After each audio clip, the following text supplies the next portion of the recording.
Assalamualaikum warahmatullahi wabarakatuh. Alhamdulillahirrabbilalamin. Wabihi nasta'in wala umuri dunya waddin. Wassalatu wassalamu ala asrafil anbiya'i wal mursalin sayyidina Muhammadin wa ala alihi wa sahbihi ajmain, amma ba'du. Pertama-tama marilah kita panjatkan puji syukur kehadirat Allah Subhanahu wa Ta'ala yang telah melimpahkan nikmat sehat sehingga kita dapat melaksanakan perkuliahan pada pagi hari ini. Tak lupa pula salawat salam tetap kita curahkan kepada Nabi Agung Muhammad Shallallahu Alaihi Wasallam yang kita nantikan syafaatnya di yaumil kiamah. Amin.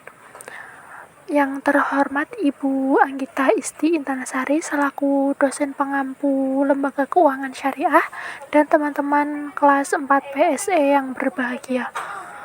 Kami di sini dari kelompok 6 membawakan materi tentang anjak piutang yang beranggotakan saya sendiri Ibu Tri Maulidia Syarifah, yang kedua ada Alivia Rahmawidodo, yang ketiga ada Sotikoh Dwi Anggaraini, dan yang keempat ada Aistutika Duriatul Khairiyah.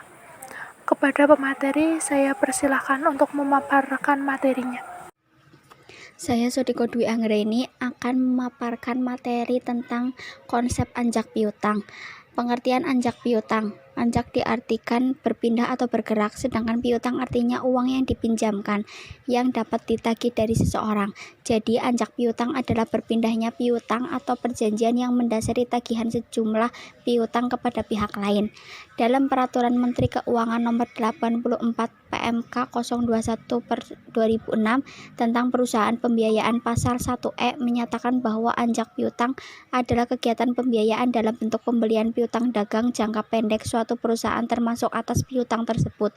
Secara konvensional atau umum, anjak piutang adalah kontrak di mana perusahaan anjak piutang menyediakan jasa sekurang-kurangnya antara lain jasa pembiayaan, jasa pembukaan, jasa penagihan piutang, jasa pelindungan terhadap risiko kredit. Untuk itu, klien berkewajiban kepada perusahaan anjak piutang secara terus-menerus menjual atau menjaminkan piutang yang berasal dari penjualan barang-barang atau pemberian jasa-jasa. 2. Jenis-jenis anjak piutang. A. Dari segi pemberitahuan kepada pihak customer. A. Disclosed factoring, yaitu customer diberitahu bahwa tagihan telah dialihkan kepada lembaga factoring dan pembayaran dilakukan langsung kepada lembaga factoring tersebut. B. Undisclosed factoring, yaitu pihak customer tidak diberitahu tentang telah dialihnya piutang sampai terjadi sesuatu yang dapat menimbulkan risiko terhadap lembaga factoring tersebut. 2. Dari segi keterlibatan klien. A. Resource factoring, yaitu pihak klien ikut serta memikul risiko yang mungkin timbul. B. Non-resource, yaitu membebankan semua tagihan beserta risiko yang tidak terbayar kepada perusahaan factoring. 3. Dari segi jumlah hutang yang dialihkan. Fakultatif factoring, yaitu pihak factoring diberikan hak opsi untuk menentukan apakah piutang diterima dengan kontrak atau tidak.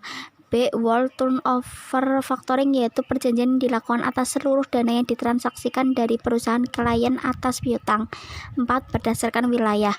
A. Domestic factoring, yaitu kegiatan transaksi anjak piutang dengan melibatkan perusahaan, klien, dan customer yang berdomisili di dalam negeri. B. International factoring, yaitu transaksi ekspor impor barang. C. Manfaat bagi lembaga anjak piutang adalah penerimaan dalam bentuk fee atau bonus dari pihak klien. Fee terdiri dari 1. Diskon fee adalah fee dibayarkan oleh klien kepada factoring karena factoring memberikan uang muka atas piutang yang diberikan oleh factoring. B. Service fee, yaitu dibayarkan oleh klien kepada factoring karena memberikan jasa non biaya yang nilai sudah ditentukan dari piutang. D. Manfaat customer. 1. Kesempatan untuk melakukan pemberian kredit. 2. Pelayanan penjual yang lebih baik. Kegiatan anjak piutang.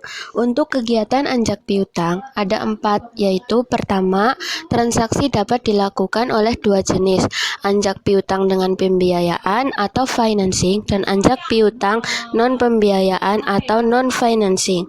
Yang kedua yaitu transaksi anjak piutang dapat dilakukan untuk transaksi perdagangan domestik dan transaksi perdagangan antar negara atau ekspor impor.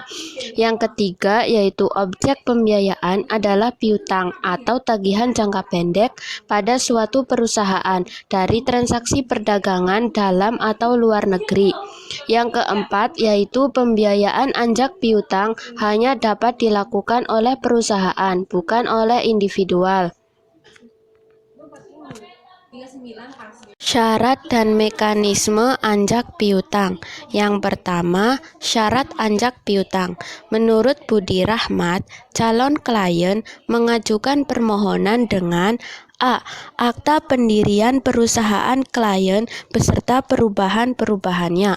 B. Surat pengesahan pendirian perusahaan dari Departemen Kehakiman dan Hak Asasi Manusia dan Berita Negara. C. Surat izin usaha perusahaan atau SIUP. D. Tanda daftar perusahaan atau TDP. E. Nomor pokok wajib pajak atau NPWP. F. Laporan keuangan 3 tahun terakhir. G. Bank statement account untuk 3 bulan terakhir. H. Perjanjian jual beli dengan nasabah. I. Contoh invoice atau faktur dan nota kredit perusahaan. J. Professional background dari direksi atau komisaris. K. Struktur organisasi perusahaan klien. I. Data-data lain yang akan diminta kemudian bila diperlukan. Selain syarat-syarat tertentu, biasanya perusahaan anjak piutang meminta syarat lain, yaitu sebagai berikut. A. Klien harus merupakan badan hukum atau bentuk usaha tetap seperti PT, CV, firma, dan lain-lain. B. Volume penjualan calon klien masuk dalam kategori yang telah dipersyaratkan oleh perusahaan anjak piutang, misalnya Rp100.000 per bulan. C. Calon klien harus bersedia memberikan jaminan tambahan atas fasilitas pembiayaan yang diterima. D. Calon klien harus bersedia untuk disurvei oleh tim dari perusahaan anjak piutang guna mendapatkan gambaran usaha yang seutuhnya. Ya, saya Alivia Rahma Widodo. Di sini saya akan melanjutkan materi 2. Mekanisme anjak piutang. A. Tahap permohonan. B. Tahap pengecekan atau research checking. C. Tahap audit checking atau pemeriksaan lapangan. D. Tahap pembuatan customer profile. E. Tahap pengajuan proposal kepada kredit komite. F. Tahap pengajuan keputusan kredit komite. G. Tahap pengiriman surat penawaran.